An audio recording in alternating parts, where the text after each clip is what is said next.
عمار صاحب انفارچونیٹلی مجھے تو اس الیکشن میں تو ان کا کوئی مستقبل نظر نہیں آ رہا فرینکلی اسپیکنگ، اور لیکن اس کے بعد مجھے کوئی ایسی یقینی بات نہیں ہے کہ وہ مستقبل میں وہ نہ آ سکیں۔ پاکستان میں حالات بدلتے دیر نہیں لگتی، جذبات بدلتے دیر نہیں لگتی۔ اس سے پہلے آپ نواز شریف صاحب کو رول آؤٹ 2 دفعہ میرے سامنے کیا گیا۔ ایک دفعہ مشرف صاحب نے کہا کہ ان کو تو ورقہ ہی پھاڑ دیا ہے، نواز شریف اور بے نظیر کا کوئی فیوچر نہیں ہے، لیکن وہ واپس آئے، دونوں آئے۔ اور اسی طرح نواز شریف صاحب کو پچھلی دفعہ رول آؤٹ کیا گیا تھا، وہ واپس آئے اور آپ کو لاڈلے کا ٹیگ اس میں لگ گیا۔ ایک فرق ہے، نواز شریف صاحب والی کہانی بالکل صحیح ہے، اسٹیبلشمنٹ کی گود سے جنم لیا، پھر اس کے بعد انہوں نے اپنے پاؤں پر کھڑے۔ عمران خان کا معاملہ ڈیفرنٹ ہے، 2 وجوہات ہیں جو عمران خان کے کیس کو ڈیفرنٹ کرتی ہیں اور ان کے مستقبل کی پریڈکشن کو مختلف کرتی ہیں۔ پہلی بات تو یہ، عمران خان اسٹیبلشمنٹ کی بیساکھیوں پہ آئے، بیساکھیوں پر ہی رہے۔ ایسا نہیں ہوا کہ انہوں نے نہیں، آج کل تو بیساکھیوں پہ نہیں ہے نا، آپ کہہ نہیں ایسا سکتے نہیں ہوا کہ انہوں نے اپنے کام کی وجہ سے جو نواز شریف نے کیا اپنی جڑیں عوام میں بنائیں۔ عمران خان نے جو عوام میں پذیرائی حاصل کی وہ نفرت کی بنیاد پہ ہے، اور نفرت دائمی جذبہ نہیں ہے۔ دوسری بات، آپ نفرت کی بات کرتے ہیں، ٹھیک ہے، آپ یعنی تقسیم کی بات انہوں نے کی ہے، لیکن محبت لوگ ان سے کرتے ہیں۔ یہ آپ نفرت کی بات کرتے ہیں، میں سمجھتا ہوں کہ لوگ ان سے محبت کرتے ہیں، اور ایسی محبت جو کلٹ کی حد تک جاتی ہے، یعنی ٹھیک ٹھاک محبت کرتے ہیں لوگ، ان کے لیے روتے ہیں، پریشان ہوتے ہیں ان کے مستقبل کے حوالے سے۔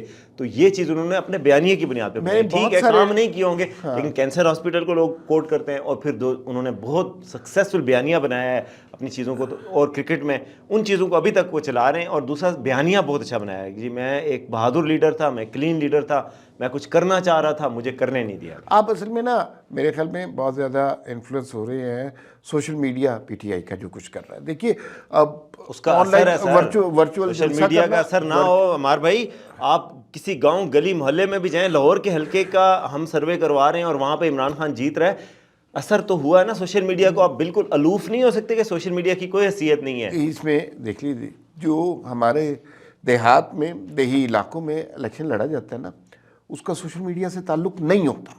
قومی بیانیہ وہاں پر، قومی بیانیہ گاؤں میں بھی لوگوں کو دیکھتا ہوں، لحاف اور رضائی میں بھی لوگوں نے موبائل رکھے ہوتے ہیں ہر جگہ۔ نہ غصہ کریں لحاف اور رضائی میں لوگوں کی، لیکن میں آپ کو یہ بتا دوں کہ یہ جو معاملات ہیں یہ آگے بڑے انتہائی نازک ہو چکے ہیں۔ تو آپ اگلی بات کریں عمران خان کا مستقبل۔ جو ہے نا وہ صرف سوشل میڈیا پہ ہیں، ورچوئل جلسہ کر لیا، اتنے لائکس، اتنے شیئر ہو گئے، لیکن گراؤنڈ پہ نہیں ہے۔ پارٹی ایگزسٹ ہی نہیں کرتی۔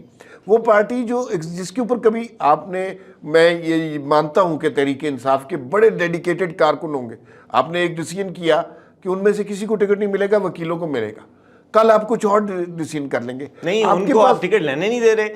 ٹکٹ کس کو دیں؟ وہ آپ جس کو ٹکٹ دیتے ہیں، مراد سعید کو ٹکٹ دیں، مراد سعید کو آپ نائل کر دیتے ہیں، کسی کو ٹکٹ امیدوار سے بیلٹ پیپر چھینے جا رہے ہیں۔ تو اب یہ چیز بھی تو دیکھیں نا آپ، کل کیا ہوا، اتنا انٹرسٹنگ واقعہ ہوا ایک جگہ پہ، اور اخبار میں رپورٹ ہوا کہ وہ پیپلز پارٹی کے امیدوار کو پکڑ لیا انہوں نے، اور سمجھا کہ وہ پی ٹی آئی کا امیدوار ہے، بعد میں پتہ چلنے پہ شناخت کرانے پہ اسے چھوڑ دیا کہ نہیں نہیں تمہاری پارٹی فی الحال ٹارگٹ نہیں۔ یہ تسلیم کرنا چاہیے کہ تحریک انصاف زیر عتاب ہے، لیکن تحریک انصاف واحد جماعت نہیں ہے جو اس سماج میں زیر عتاب رہی ہے۔ 2018 میں وہ سراج الحق صاحب، سراج صاحب تھے جنہوں نے کہا تھا کہ ایسے ہی کہ لوگوں نے مجھے تھپڑ مارے، اور تھوڑی دیر کے بعد کہا نہیں وہ محکمہ زراعت لوگوں نے مارے۔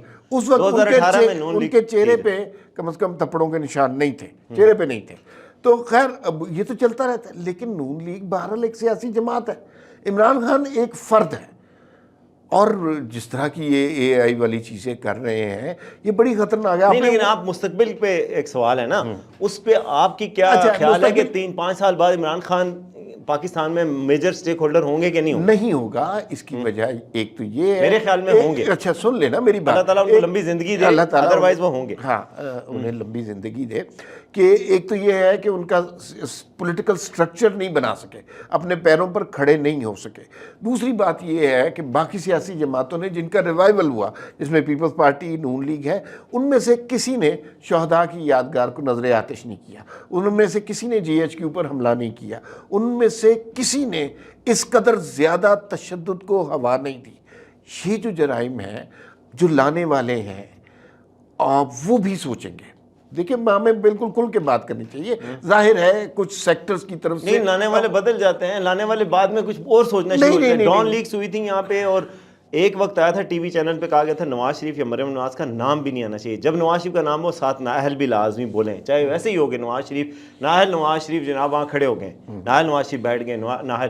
تو ایسا وقت بھی گزرا اور اب نواز شریف صاحب بالکل صحیح ہو گئے ہیں, تو عمران خان صاحب پہ بھی کوئی اچھا وقت آ سکتا ہے. اس میں یہ یاد رکھیے کہ اب لانے والے تو جلن باجوہ تھے.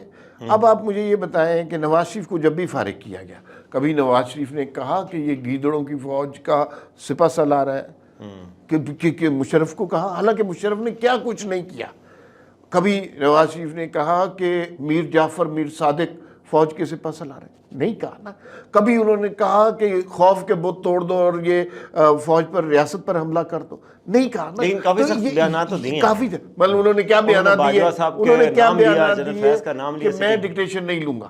اب اس بیان میں اور اس بیان میں کہ شیروں کی فوج کا سربراہ گیدڑ ہے, فرق ہے, تھوڑا زیادہ ایکسٹریم پہ. تو یہ I don't see any future of Imran Khan in the coming years.